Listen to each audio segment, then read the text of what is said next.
नमस्कार, खबर India voice में आप सभी का स्वागत है। मैं हूं आपके साथ दीप चौधरी। बुलेटिन की शुरुआत करेंगे, उससे पहले आपको सीधे लिए चलेंगे लखनऊ, जहां उत्तर प्रदेश के मुख्यमंत्री योगी आदित्यनाथ एक कार्यक्रम को संबोधित कर रहे हैं। क्या कुछ कह रहे हैं आपको सुनवाते हैं। योग्य हो गई तो उसके विवाह के लिए अगर मुख्यमंत्री कन्या सुमंगला योजना है, 25,000 का पैकेज हम बेटी के जन्म से लेकर के स्नातक तक की पढ़ाई के लिए उपलब्ध करवा रहे हैं और अलग अलग चरणों में हम लोग उपलब्ध करवाते हैं। बेटी ने जन्म लिया, 5,000 की राशि बेटी के नाम पर उसके अभिभावक को उपलब्ध करवा दिया जाता है, डीबीटी के माध्यम से दिया जाता है। बेटी 1 वर्ष की होगी तो 2,000 रुपये, लेकिन शर्त है बेटी के साथ भेदभाव नहीं होना चाहिए, सभी प्रकार के टीकाकरण के साथ उस बेटी को जोड़ा जाना चाहिए। सर्टिफिकेट मिलते ही 2,000 रुपये की राशि राज्य सरकार के द्वारा दी जाती है। बेटी पहली क्लास में जाएगी, 3,000 रुपये सरकार उसे मुख्यमंत्री कन्या सुमंगला योजना में अभिभावक के खाते में भेज देती है। बेटी छठी क्लास में जाएगी तो भी 3,000 रुपये की राशि अलग से सरकार उसके अभिभावक के खाते में भेजती है। और बेटी 9वीं क्लास के बाद जब 10वीं क्लास में जाती है तो 9वीं क्लास में प्रवेश लेते ही हम 5,000 रुपये की राशि देते हैं और इसके बाद 12वीं पास करने पर 7,000 रुपये की राशि बेटी को अलग से इस स्कीम के अंतर्गत देकर के मुख्यमंत्री कन्या सुमंगला योजना से उसे आच्छादित करने का प्रयास प्रदेश सरकार ने किया है और 26 लाख से अधिक बेटियां इस योजना से सीधे सीधे लाभान्वित हो रही हैं।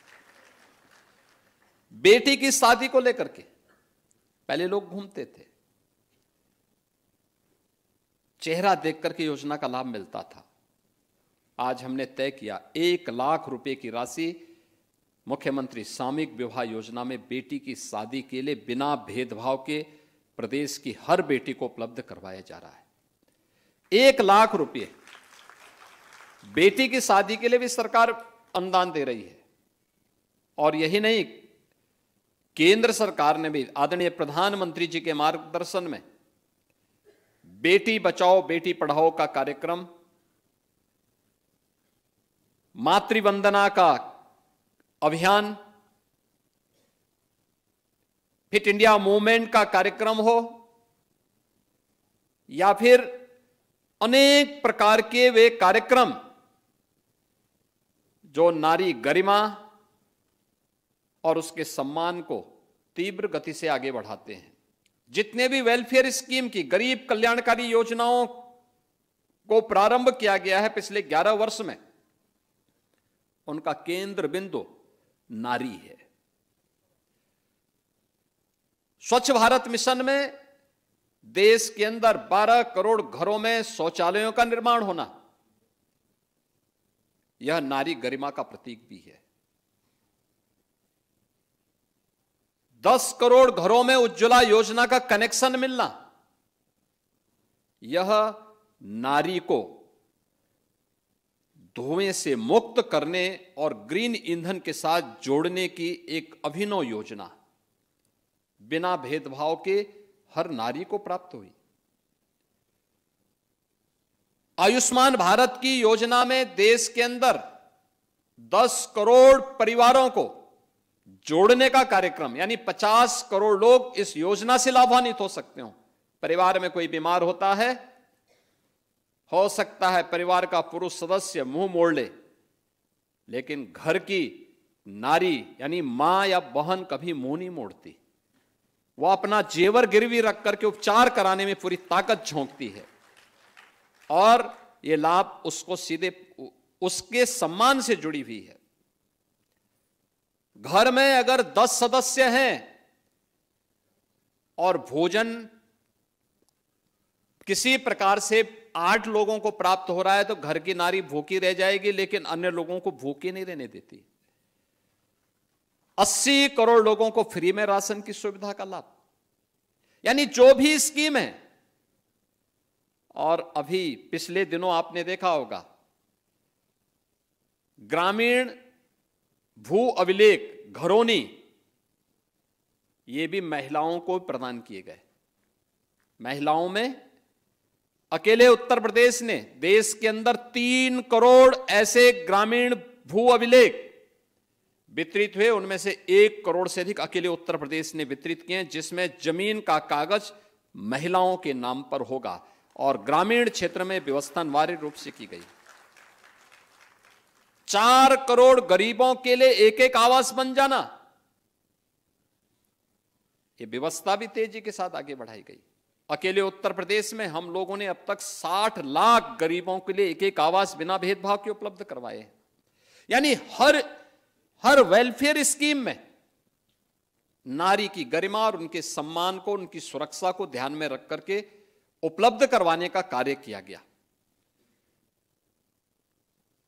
रोजगार मिशन के अंतर्गत भी और स्वरोजगार के साथ भी उत्तर प्रदेश ने बैंकिंग कॉरस्पॉन्डेंट सखी की अभिनव योजना प्रारंभ की थी कोरोना कालखंड में, और मुझे प्रसन्नता है कि 40,000 से अधिक बैंकिंग कॉरस्पॉन्डेंट सखी प्रदेश भर में बैंक के लेन देन का पूरा काम, गांव को बैंक की कमी को पूरा करते हुए सफलतापूर्वक प्रदेश भर में कर रही हैं, और इनके माध्यम से हजारों करोड़ का लेन देन होने के साथ साथ स्वयं भी मुनाफा कमाया जा रहा है। आपने देखा होगा पहले प्रदेश में 17 के पहले पोषाहार की स्कीम के साथ वे बदनाम ठेकेदार जुड़े हुए थे जो शराब के काले कारोबार के साथ प्रदेश के लोगों के जीवन के साथ खिलवाड़ करते थे। आप सोचो, वही व्यक्ति शराब का ठेका, शराब की सप्लाई कर रहा है, वही महिलाओं के लिए पोषाहार का भी वितरण करता था और व्यापक धांधली होती थी। हमने THR प्लांट बनाए, आदरणीय प्रधानमंत्री जी ने उसका लोकार्पण किया। आज 204 टेक होम राशन, इसके माध्यम से 60,000 महिला स्वयंसेवी समूह की बहनें 8,000 रुपए प्रति माह कमा रही हैं। आप अनुमान करिए, जिसमें पहले एक भी महिला को रोजगार नहीं मिलता था बल्कि महिला के हक को छीना जाता था, आज उसमें 60,000 बहनें रोजगार भी प्राप्त कर रही हैं और 2 करोड़ बहनों को सीधे सीधे योजना का लाभ भी इसके माध्यम से प्राप्त हो रहा है। यानी सरकार की नीयत साफ हो तो योजनाएं अपना रास्ता स्वयं बनाती हैं। पहले बेटी की सुरक्षा पे भी खतरा था, बेटी के रोजगार पर भी डकैती पड़ती थी। उसके लिए शासन ने कोई योजना बनाई भी तो योजनाओं पे डकैती कैसे पड़ती थी, पोषाहार मिशन उसका एक उदाहरण है। रोजगार में किस प्रकार की डकैती पड़ती थी, नौकरियों में व्यापक धांधली इसके उदाहरण है। बेसिक शिक्षा परिषद में आज के दिन पर 1 करोड़ 60 लाख से अधिक बच्चे बेसिक शिक्षा परिषद के स्कूलों में पढ़ रहे हैं। मुझे याद है 17 के पहले 70 से 75% बेटियां बेसिक शिक्षा परिषद के स्कूलों में नंगे पैर जाती थी। कपड़े पुराने होते थे। मुझे याद है जब मैं बुंदेलखंड दौरे पे गया था, मैंने देखा कुछ बच्चे स्कूल जा रहे हैं। मैं भौचक था, मैंने गाड़ी रोकी एक जगह पे, वो बच्चे पहले तो डर गए। मैंने पुलिस कर्मियों को अलग से मैंने लग किया, मैंने कहा तुम लोग हट जाओ, मुझे इन बच्चों से बात करने दो। मैंने देखा सर्दियों का समय, पथरीले रास्ते, वे बच्चे स्कूल जा रहे हैं लेकिन तन पे स्वेटर नहीं और पैर पर चप्पल नहीं थे। मैंने उनसे पूछा, एक बेटी थी, मैंने उससे पूछा, मैंने कहा कौन क्लास में पढ़ती हो? उसने कहा 4थी क्लास में। मैंने कहा तुम्हारे पास स्वेटर नहीं है? उसने कहा नहीं। मैंने कहा तुम्हारे पैर में चप्पल नहीं है क्या? चप्पल है नहीं तुम्हारे पास? उसने कहा नहीं। मैंने कहा तुम अकेली हो? कहा नहीं, भाई भी है। मैंने कहा भाई कहाँ है फिर? कहा भाई दूसरे स्कूल में पढ़ता है। मैं भौचक था। मैंने कहा दूसरे स्कूल में कहां? कहा वो पब्लिक स्कूल में पढ़ता है और मैं सरकारी स्कूल में। तो मैंने कहा उसके पास भी कपड़े नहीं है? कहा नहीं, उसके पास तो कपड़ा उसके लिए बनाया गया है। मैंने कहा उसके पास भी चप्पल नहीं है? कहा नहीं, उसके लिए जूते आए हैं। तो मैंने कहा फिर तुम्हारे लिए क्यों नहीं आया? कहा मैं बेटी हूं ना। मैं भौचक था ये देख करके, और मैं उसी दिन यहां पर वापस आया और मैंने शाम को कहा, मैंने कहा प्रदेश के अंदर बेसिक शिक्षा परिषद के हर बच्चे के लिए 2 uniform, bag, books, shoes, socks, sweater ये सरकार देगी। और आज आप देखते होंगे हमारी ये लागत, इन सब की लागत कुल पड़ती है आज के दिन पर 1000 रुपए। हम 1200 रुपए हर बच्चे के लिए उसके अभिभावक के पास भेजते हैं कि आप ये सामान अपने बच्चों के लिए खरीद करके उनको उपलब्ध करवाइए। आज मुझे प्रसन्नता होती है जब मैं देखता हूं, अभी भी बहुत सारे अभिभावक हैं जो जूते मोजे लेने में कोताही बरतते हैं, लेकिन कम से कम अब मैं देखता हूं कि 90% बेटियां आज के दिन पे चप्पल पहन करके स्कूल जा रही हैं। आज उनके पास आप देखते होंगे यूनिफॉर्म होती है, सर्दियों में उनके पास स्वेटर होती है। आज उनका बैग फटा हुआ नहीं होता, वह भी अच्छा बैग लेकर के स्कूल जा सकती है।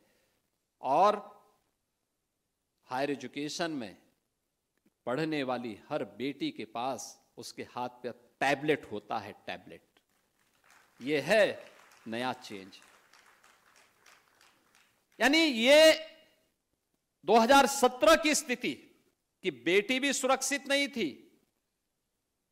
उसके सामने स्वयं का सुरक्षा का खतरा था, उसके रोजगार पर डकैती पड़ती थी, उसके पोषाहार को चंद माफियाओं को डकैती डालने की छूट दे दी जाती थी।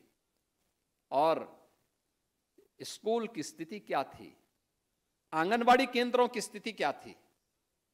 आज तो आंगनबाड़ी केंद्रों में हॉट मील मिल रहा है, पोषाहार मिल रहा है, और यह कार्यक्रम कोई बदनाम ठेकेदार नहीं करता है, बल्कि एक कार्यक्रम हम लड़े इसके लिए, बहुत लंबी लड़ाई लड़ी गई इसके लिए।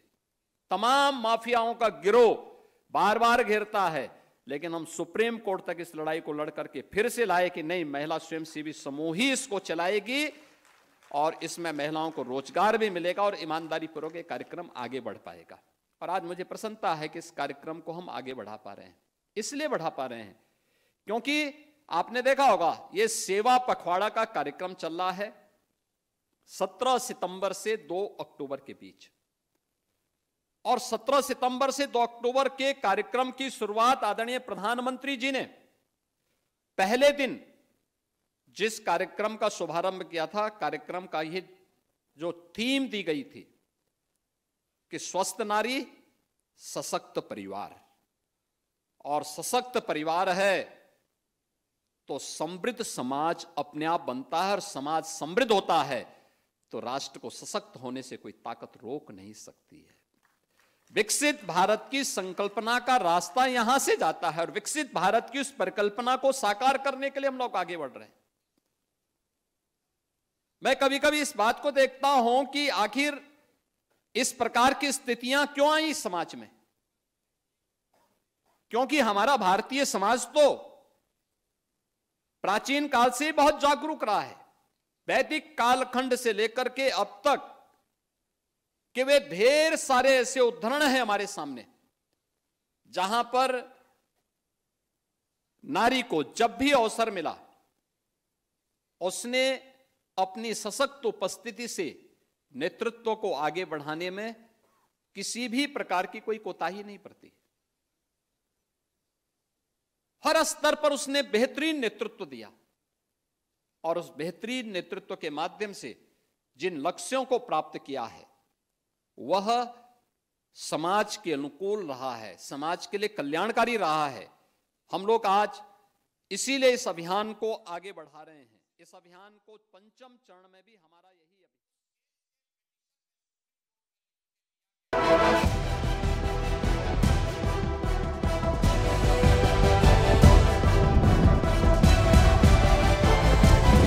इंडिया वॉइस, आपकी सोच, आपकी आवाज।